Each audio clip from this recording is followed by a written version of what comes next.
Allah jelaskan di ayat itu apa keinginan orang yang sudah mati.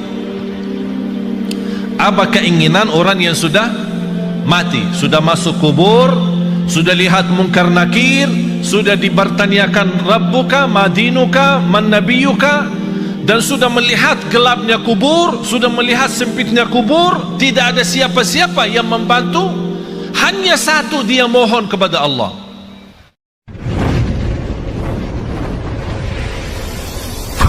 Bismillahirrahmanirrahim. Saya masih ingat 2008 sampai 2010 saya masih berceramah bahasa Arab, ditranslate. Ya lama-lama jujur saja membosankan. Awal-awalnya orang semangat mendengar, tapi lama-lama bosan ini. Apalagi yang terjemahin tidak begitu semangat seperti semangat penceramahnya. Tapi subhanallah 2010 saya ingat pertama kali saya berceramah bahasa Indonesia. Bahkan waktu itu masih bahasa lucu. Sampai ada seorang ibu, mudah-mudahan ceramahnya begini aja, jangan lancar, supaya lucu katanya. Tapi subhanallah sedikit demi sedikit, saya tidak pernah ambil kursus bahasa Indonesia atau belajar bahasa Indonesia. Tapi saya selalu berdoa, ya Allah berikan kepada saya kemudahan bahasa yang bisa difahami. Faham enggak? Alhamdulillah. Kalau lancar tidak faham ya susah juga kan? Walaupun tidak lancar tapi anda faham, dan inti daripada dakwah adalah memahami apa yang kita sampaikan dan bahkan menamalkan. Karena inti ilmu bermanfaat, manfaatnya adalah diikuti dengan amalun salih. Tak ada arti kalau bapa ibu datang jauh-jauh sampai ke tempat ini belajar ilmu tapi pulang tidak ada penambahan amal. Ada nambahan ilmu tapi tidak ada tambahan amal. Padahal Allah Subhanahu wa taala menjaminkan kita bisa selamat dari kecelakaan dan kerugian itu dengan iman kita dan amalun salih. Sebagaimana firman Allah Subhanahu wa taala di suratul Asr, dan saya yakin Bapak Ibu semua hafal. A'udzu billahi minasy syaithanir rajim. Bismillahirrahmanirrahim. Wal 'asr. Innal insana lafi khusr. إلا الذين آمنوا وعملوا الصالحات وتواصوا بالحق وتواصوا بالصبر. صدق الله العظيم. Semua manusia, sampai Allah bersumpah, semua manusia dalam keadaan merugi. Innal insana, walaupun disebutkan al-insan itu satu, tapi yang dimaksud jenis manusia, seluruh manusia dalam keadaan merugi. Artinya merugi apa? Celaka dunia akhirat, tidak selamat dunia dan akhirat. Kenapa mereka tidak selamat? Karena mereka dengan segala kenikmatan yang diberikan oleh Allah tidak digunakan untuk mendekatkan diri kepada Allah. Tapi siapa ya Allah yang selamat dari kerugian itu dan dari kecelakaan? Yang memiliki 4 sifat. Illa alladhina amanu. Bisa terjamin tambahan iman dengan tambahan ilmu. Semakin tinggi ilmu kita, semakin kuat iman kita. Kenapa sekarang umat Islam zaman ini lemahnya iman? Karena kurang ilmu, bodohnya agama. Indonesia negara yang terbesar penduduknya Islam sedunia, dan sayang sekali Indonesia yang terbesar tidak bisa baca Quran. Malu kita kan? Dan saya bangga ketika saya melihat berkembangan hafalan Al-Quran, apalagi anak-anak kita yang memberi insyaallah tanda baik Indonesia ke depan insyaallah lebih baik. Contohnya barangkali Bapak Ibu sudah melihat Musa. Sudah nonton enggak TV? Ini orangnya ini langsung ini. Musa belum usia 6 tahun sudah hafal 30 juz. Sudah hafal, bukan khatam ya. Soalnya bahasa Jawa hafal sama khatam beda. Saya pertama kali datang ke Jawa, saya dengar orang mengenalkan anaknya, oh anak saya sudah khatam. Wih Allah, saya senang, subhanallah, umurnya segini sudah khatam, Masya Allah, 30 juz ya. Oh ya, kayaknya Ustaz salah faham ya, bukan hafal, khatam. Iman khatam beda ya? Beda di sini. Katanya kalau khatam seumur hidup satu kali udah luar biasa. Oh fantas ada acara keselamatan. Kalau kita di Madinah bilang khatam berarti sudah hafal, sudah tamat dan boleh jadi imam. Dan budaya itu mohon dirubah. Kok bangga karena seumur hidup satu kali khatam? Na'udzubillahi min zalik. Paling malas kata ulama, itu paling malas bagi umat Islam itu sudah tidak ada kemauan khatam Al-Quran. Paling malas kalau sudah 40 hari lewat dia tidak khatam Al-Quran, dianggap orang itu imannya tidak sempurna. Coba bayangkan, kita bertahun-tahun anak kita tidak bosan main game. Bahkan kita sebagai orang tua berkenan membebaskan anak kita, punya iPad, punya HP, punya PlayStation, PS, semua sudah disediakan. Habis mereka waktunya untuk main saja. Habis sudah mereka sudah usia, sudah semakin besar, baru datang bapak dan ibu, tolong Syekh, apa? Doakan Syekh. Oh kenapa? Anak saya susah salat. Iman anakmu umur berapa? Sudah 30 tahun Syekh. Ya karena kita sudah biasakan mereka sejak kecil tidak memberikan perhatian kepada salatnya, tidak memberikan perhatian kepada Qur'annya. Jangan harap anak itu bisa tumbuh dalam kesalehannya. Punya kewajiban orang tua, punya kewajiban yang begitu berat. Saya tidak minta harus anda membina anaknya sampai harus hafal 30 juz, tapi harus komitmen, harus disiplin. Setiap hari kita berduduk sama anak kita walaupun satu ayat, supaya dia tertanam mencintai Al-Quran dan mencintai masjid. Kita hanya hafal. Berintahkan anakmu 7 tahun, berintahkan anakmu salat. Kalau sudah 10 tahun tidak mau salat, mukullah dia supaya bisa salat. Semestinya sebelum kita berintahkan, ini berintah kalau sudah 7 tahun. Maksudnya Rasul apa? Sebelum memerintahkan, biasakan dia dulu supaya terbiasa.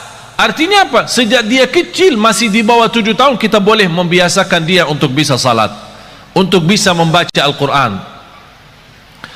Sampai kalau sudah 7 tahun, kita tidak punya, sebelumnya tidak punya kewajiban untuk memaksa atau memerintahkan. Tapi kalau sudah 7 tahun, baru mulai tugas baru adalah memerintahkan.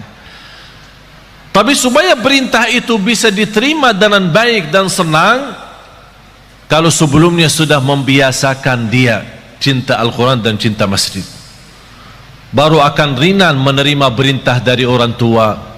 Anak salat, ya salat. Sekarang apa yang kita lihat? Apalagi kalau kita perhatiin masjid-masjid, yang paling ramai di masjid itu sudah bapak-bapak, sudah tua, mengharapkan husnul khatimah. Langkah-langkahnya aja susah, berjalan pelan-pelan aja ke masjid. Ditanya, Pak, anaknya mana? Oh, dia di rumah lagi tidur. Tapi coba bayangkan kalau jam sekolah, Pak, anaknya di mana? Oh, lagi sekolah. Karena kita membiasakan kalau bangunin dia subuh, ketika salat subuh tidak begitu kita menaturkan dan komitmen supaya dia bisa menjaga salat subuh, apalagi di masjid. Ayo nak, bangun nak, sudah azan nak. Ya, kedinginan, nantuk. Oh nantuk ya, ya udahlah. Malah ditutupin selimutnya lagi. Pas jam sekolah jam 7, bangunin lagi. Ayo nak, bangun. Masih nantuk. Bangun sekolah. Wih, marah sekali. Upas sekolahnya marah. Kalau benar-benar kita cinta dan sayang anak kita, ingat firman Allah Subhanahu wa taala, ya ayyuhalladzina amanu qu anfusakum wa ahlikum nara. Kita sebagai orang tua punya kewajiban berjuang untuk melamatkan anak kita dari neraka jahanam. Bukan sekolah yang bagus. Apa artinya sekolah tinggi, kuliah yang terbagus, bahkan bisa keluar negeri, tapi na'udzubillah di akhirat masuk neraka? Apa itu berjuangan? Illa alladzina amanu, mendasarkan iman. Dan semakin ilmu kita baik, semakin banyak mengenal Allah, semakin banyak mendalami asmaul husna, semakin banyak memahami asmaul husna, semakin tahu keagungan Allah Subhanahu wa taala, kita semakin mendekatkan diri kepada Allah dan semakin nikmat. Karena posisi iman naik turun. Bagaimana supaya naik terus? Ilmu yang bermanfaat. Pertama, ilmu yang sangat dianjurkan adalah ma'rifatullah, kita lebih mengenal Allah Subhanahu wa taala. Habis iman, amalun salih.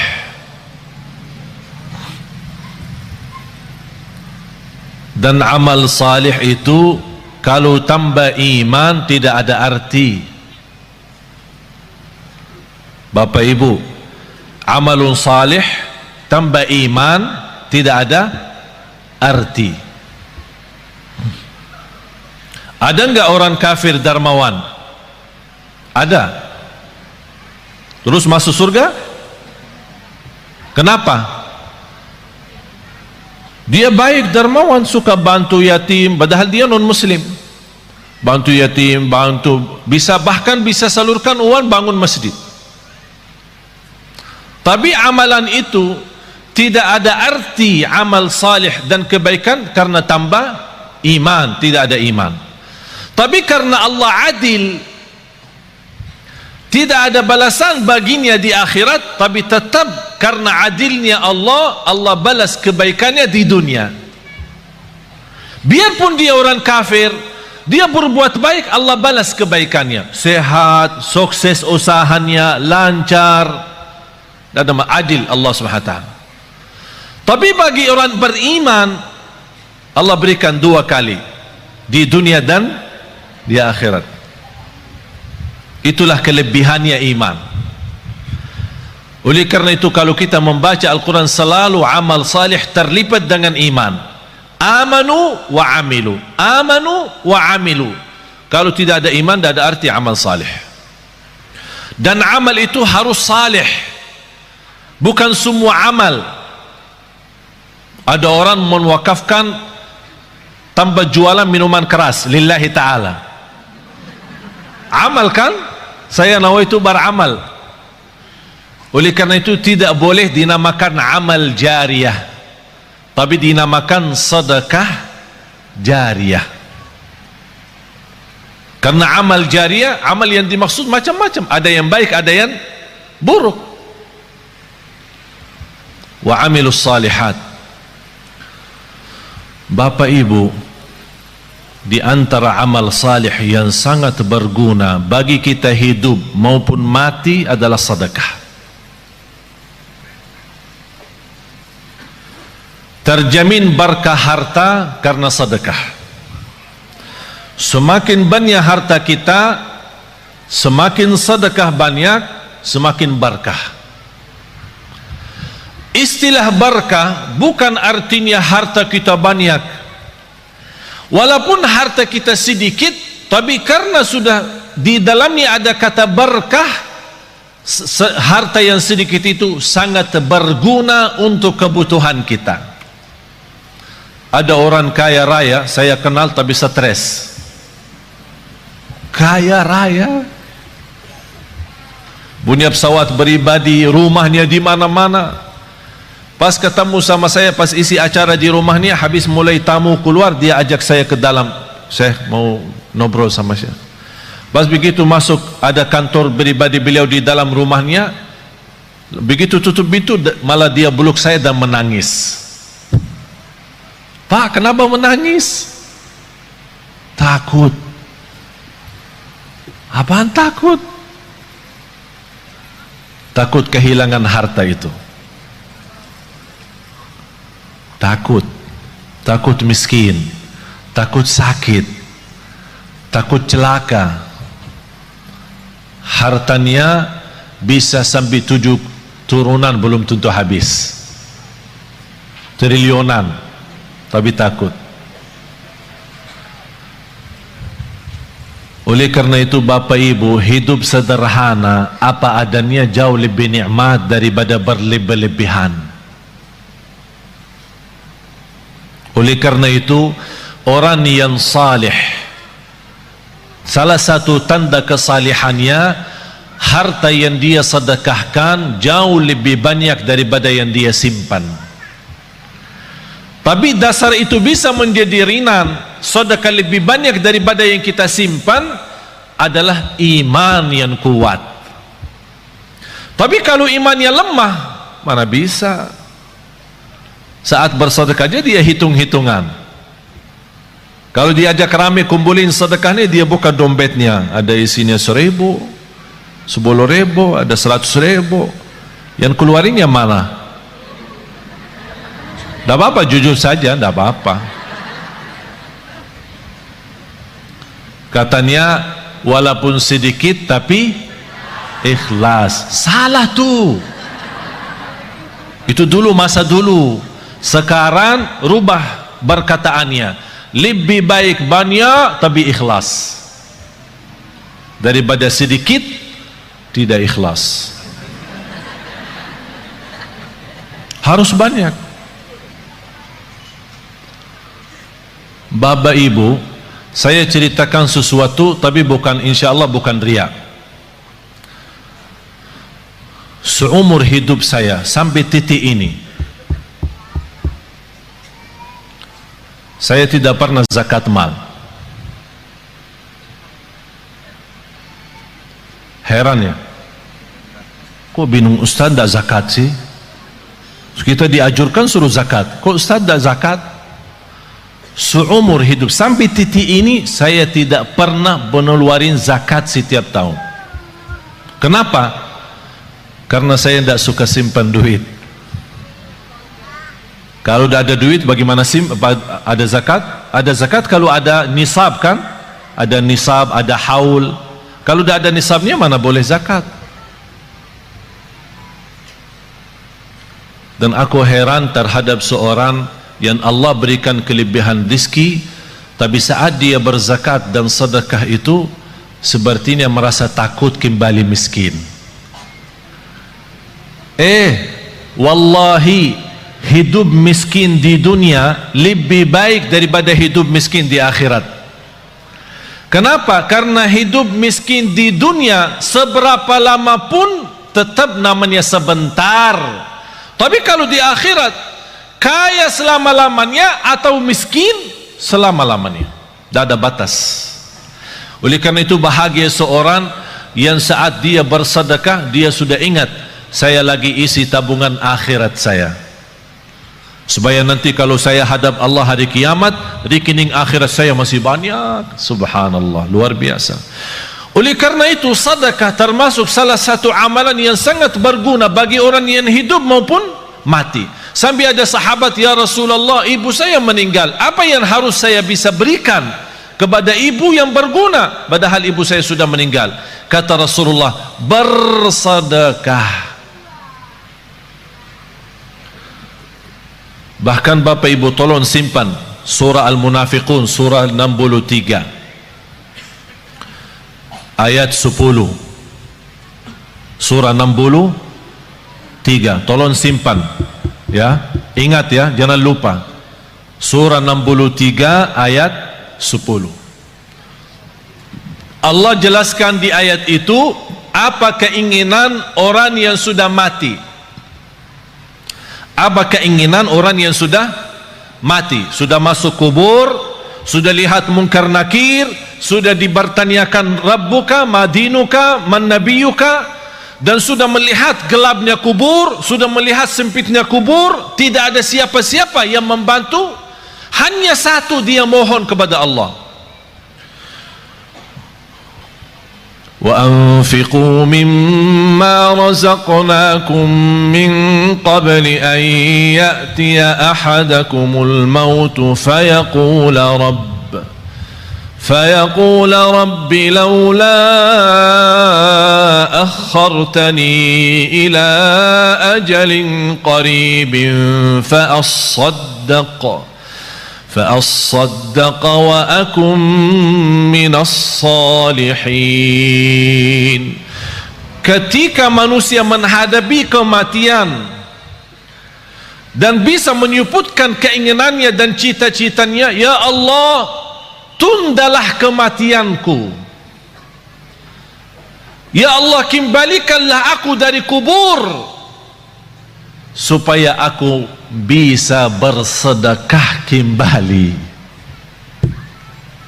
Bukan bisa salat malam, bukan bisa baca Quran, bukan bisa puasa Isnin Kamis, bukan bisa berbakti baik sama orang tua, bukan supaya saya bisa haji umrah, bukan saya bisa nikmati Ramadan. Semua itu baik, tapi satu yang dia sebutkan, supaya saya bisa bersedekah kembali. Kenapa? Ulama menjelaskan, kenapa orang yang menghadapi kematian dan masuk kubur ingin kembali ke dunia untuk hanya bisa bersedekah lagi?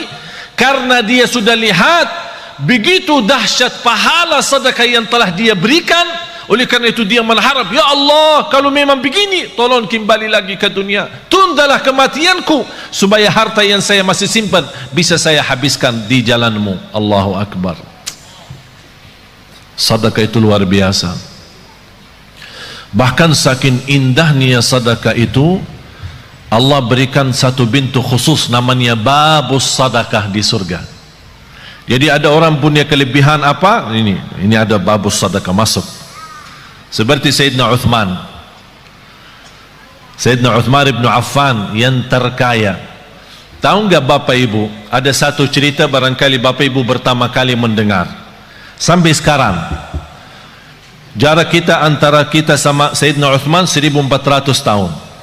Sampai sekarang ada satu rekening di bank di kota Madinah atas nama Uthman ibn Affan radhiyallahu anhu.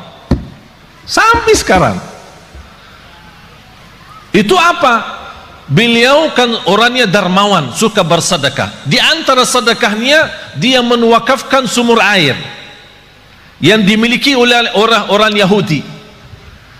Orang Yahudi ketika di zaman Rasul, orang Muslim mau minum, dia jual mahal. Jadi orang yang mampu bisa beli, orang yang tidak mampu tidak bisa.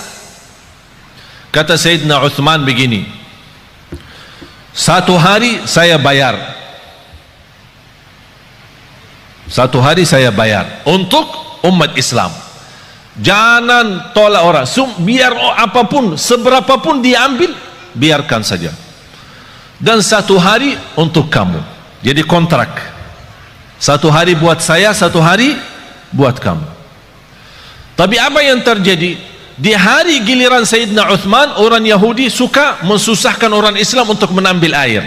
Beralasan air hari ini kurang, air hari ini tidak lancar, air hari sumurnya tidak begitu penuh. Banyak macam alasan membuat orang merasa kesusahan.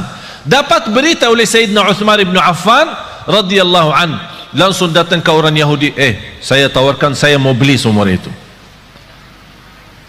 Orang Yahudi cintaannya harta. Dia berkata, kalau berani ya saya bayar, saya jual mahal. mahal banget. Tapi karena Sayyidina Uthman radhiyallahu anhu tidak pernah menghitung-hitungan kalau saat di jalan Allah, berapapun harta, berapapun biayanya, saya yang beli. Begitu sudah jadi membeli sumur air itu, kata Sayyidina Uthman, ya Rabbi, saksikan sumur ini wakaf lillahi ta'ala sampai hari kiamat. Sampai titik ini penghasilan sumur air sama kubun, ada satu kubun namanya kubun Sayyidina Uthman, dibeli sama, karena bukan hanya sumurnya, dibeli kubunnya, kubun kurma. Semua penjualan hasil kurma daripada airnya di mana-mana pun masuk rekening Sayyidina Uthman. Sampai dia meninggal dunia masih ada bergilar hartanya, terus berjalan. Subhanallah. Bapak Ibu, sedekah itu luar biasa. Terjamin husnul khatimah dengan sedekah. Wallahi, tidak ada orang yang istiqamah dan cinta sedekah pasti dapat husnul khatimah. Selamat dari kecelakaan, selamat dari kematian buruk.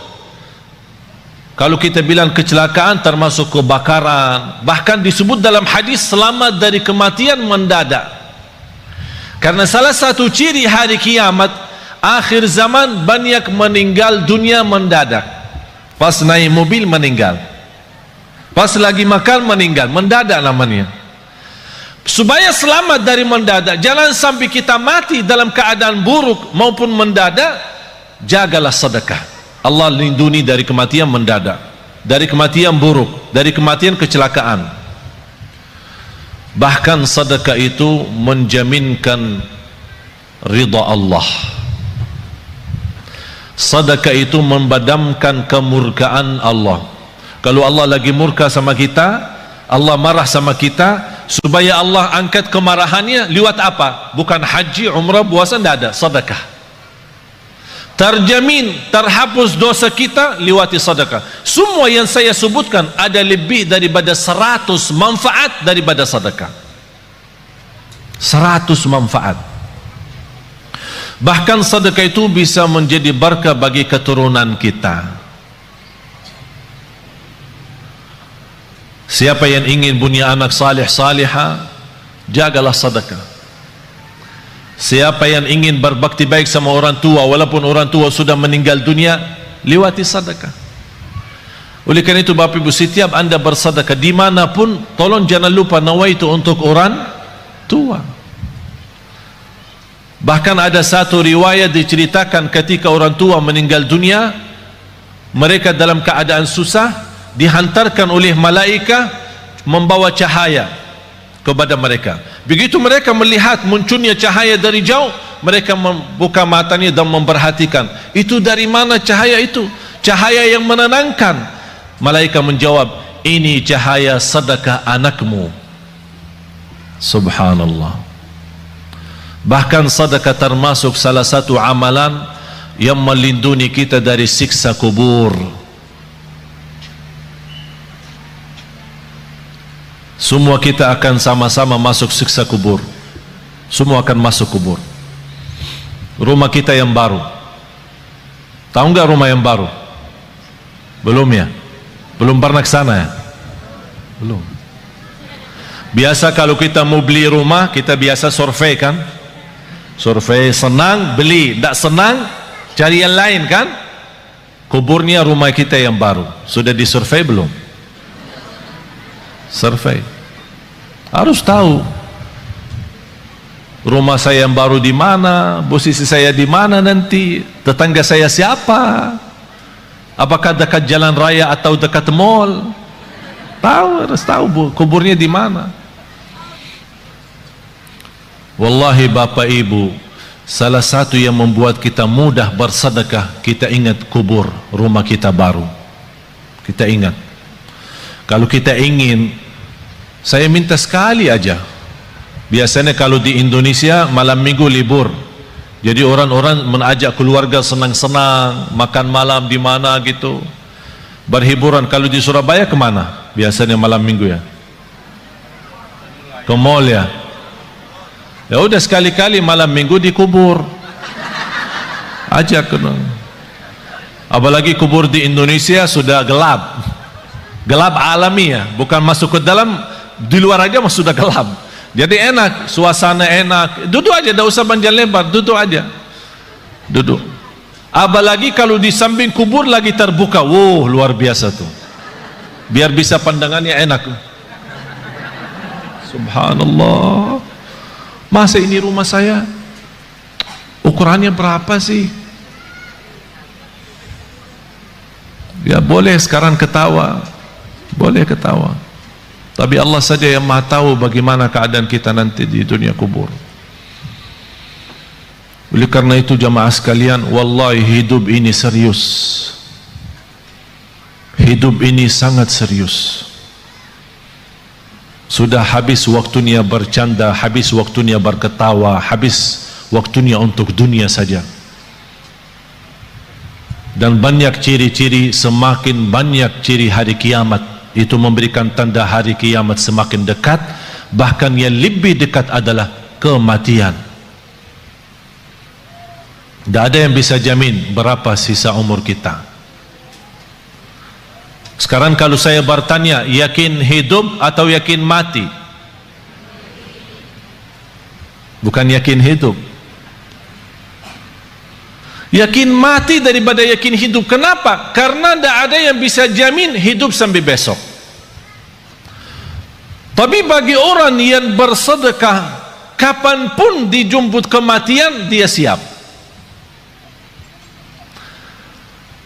Dan saya minta bukan sedekah yang biasa-biasa, tapi sedekah yang luar biasa. Jangan kita sedekah biasa tapi minta ya Allah berikan rezeki yang luar biasa. Harus kita juga adil. Harus kita adil. Allah akan berikan yang luar biasa kalau kita juga bersedekah yang luar biasa. Wallahi Bapak Ibu, yang namanya harta bukan yang kita simpan, tapi yang harta sesungguhnya adalah yang kita memberi. Itulah yang namanya harta kita. Tapi yang harta kita simpan, wallahi bukan harta kita. Karena besok meninggal dunia dinikmati oleh ahli waris. Bahkan bisa ahli waris salah guna dan dosanya kita tanggung. Saya punya teman, keluarganya hampir 7 tahun bersaudara, pecah kakak adik, tidak bersalaman, tidak bersilaturahim, tidak, ini sebab harta. Teman saya di Mahkamah Agung menceritakan ada keluarga 20 tahun mondar-mandir ke mahkamah, urusan harta belum selesai, 20-an tahun. Harta menyakitkan, harta memecahkan. Apa guna harta kalau seperti itu? Na'udzubillah. Harta yang berguna, yang membuat kita senang, yang membuat kita bahagia, itulah yang namanya harta nikmat. Oleh karena itu kata Rasulullah, sebaik-baik harta di tangan hamba yang salih. Sebaik-baik harta di tangan hamba yang salih. Kenapa di tangan hamba yang salih? Karena hamba yang salih tidak pernah salah guna harta itu. Bahkan dia menjadikan harta jembatan menuju ridha Allah, menuju surga Allah. Jangan anda berkata saya tidak bisa berikan apa-apa. Dan saya tidak minta Bapak Ibu sekarang sebelum anda pulang udah kosongkan rekening semua, blokir, habiskan, transfer semua isi rekeningnya kepada Yayasan Nurul Hayat. Saya tidak minta anda sekarang buka tasnya, habiskan semua yang ada isinya.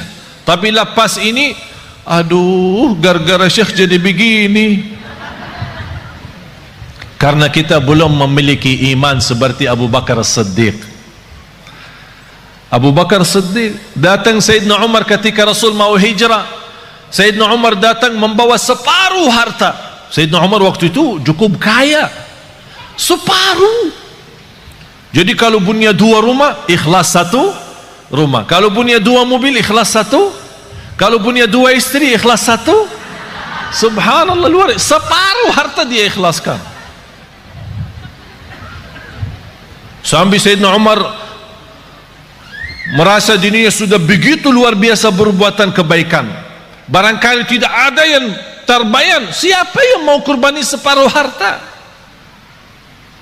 Kalau kita tabungan akhirat, tabungan rekening kita 100 juta, berani nggak 50 juta? Ya berpikir dulu, katanya, berpikir dulu. Kalau mau masuk surga, Bu, kalau mau masuk surga mau bertanya suami dulu ya. Mau bertanya suami dulu ya. Banyak yang salah mengerti soal nafkah. Ada kewajiban nafkah dari bapa kepada istri. Ada namanya nafkah uang belanja. Uang belanja rumah. Jadi apapun yang di kebutuhan rumah diserahkan bapa kepada ibu. Belanja sayur, belanja makanan, pokoknya semua kebutuhan rumah. Ini namanya nafkah umum, nafkah bersama. Tidak boleh disalahguna tanpa izin suami. Ada nafkah yang namanya pemberian dari suami kepada istri. Sayang, ini untukmu. Buat apa? Ya terserah. Ada orang ibu, suami saya suka kasih saya untuk pribadi setiap bulan misal 3 juta atau 2 juta. Tapi kadang-kadang saya bingung, kalau bersedekah apakah minta izin suami? Enggak. Itu namanya hakmu sendiri. Apapun digunakan tidak perlu minta izin suami. Tapi jangan uang pribadi yang diberikan oleh suami disimpan, uang belanja buat rumah disedekahin. Ditanya sama ini, kok habis makanan di rumah? Kemarin Syekh Ali ajak kita bersedekah, jadi saya salah keluarin uang belanja yang saya pakai. Itu yang harus izin suami. Bapak ibu jamaah sekalian, sedekah itu ketika Rasulullah SAW didatangi oleh Umar bin Khattab waktu hijrah, ya Rasulullah, ini separuh harta saya untuk perjalananmu hijrah ke Madinah.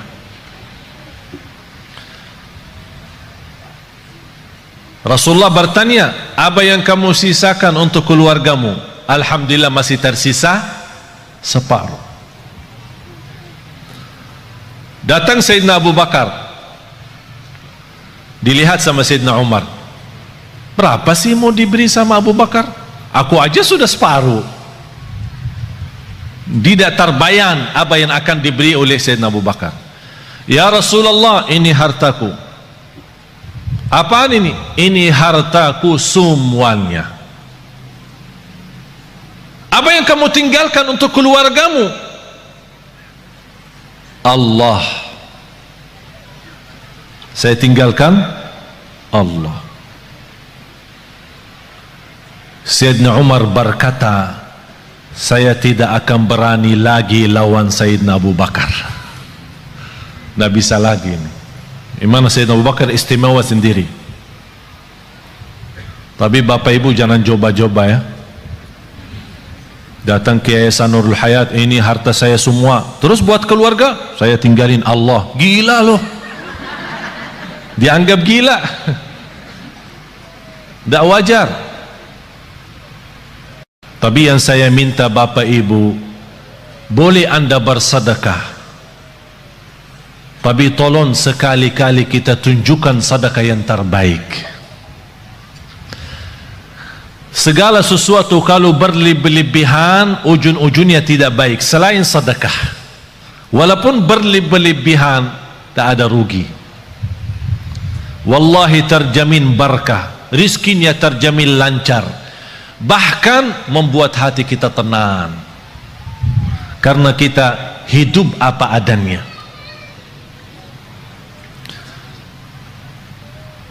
Ada satu amalan yang saya harap bapak ibu bisa amalkan. Dan sebenarnya saya selama di Indonesia, saya melihat gerakan zakat di Indonesia cukup luar biasa.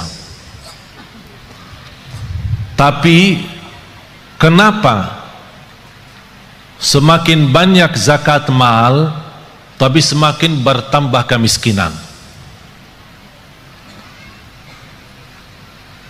Padahal kalau kita lihat susunan rukun Islam, mulai syahadat, salat, zakat, puasa dan haji, terletak zakat di situ sebagai salah satu rukun Islam karena ujungnya untuk meningkatkan ekonomi umat.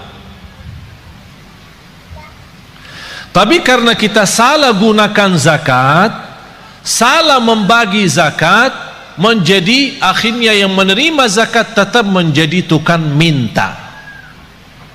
Seperti beberapa waktu lalu di bulan puasa terjadi di Surabaya, membagi zakat 5.000. Sampai di kampung itu gesa-gesa orang, ada yang terinjak, ada yang terluka karena katanya zakat beroran 5.000. Ada di satu daerah 20.000. Ini bukan namanya zakat, dan bukan begitu ajaran Islam untuk menjalankan zakat. Saya pernah diajak sama orang kaya kepada salah satu pesantren. Dia bawa uang banyak. Bayanan saya, dia musarahkan kepada pesantren untuk kebinaan. Pas begitu sampai di sana, dia minta anak-anak santri dikumpulkan. Semuanya antri satu persatu dan dia kasih mereka 50 beroran. Habis itu dia minta sama, ya Syekh tolong ikut bantu bagi. Tidak mau saya bagi, karena bapak itu salah menjalankan zakat seperti ini. Zakat itu lebih baik kita membina seorang, 2 orang, 3 orang, tapi bina total sejak dia kecil sampai besar. Dia anak yatim sampai dia tamat sekolah, bahkan kuliah, sampai dia bisa mandiri sendiri. Itulah namanya zakat yang bisa membuat orang lain bisa hidup mandiri, bahkan besok dia bisa memberi zakat daripada menerima zakat lagi. Kalau kita kenal keluarga miskin, kita bisa memberikan modal bisnis dengan kontrol. Kita buat program dan kita tetap kontrol mereka supaya tidak salah guna modal itu.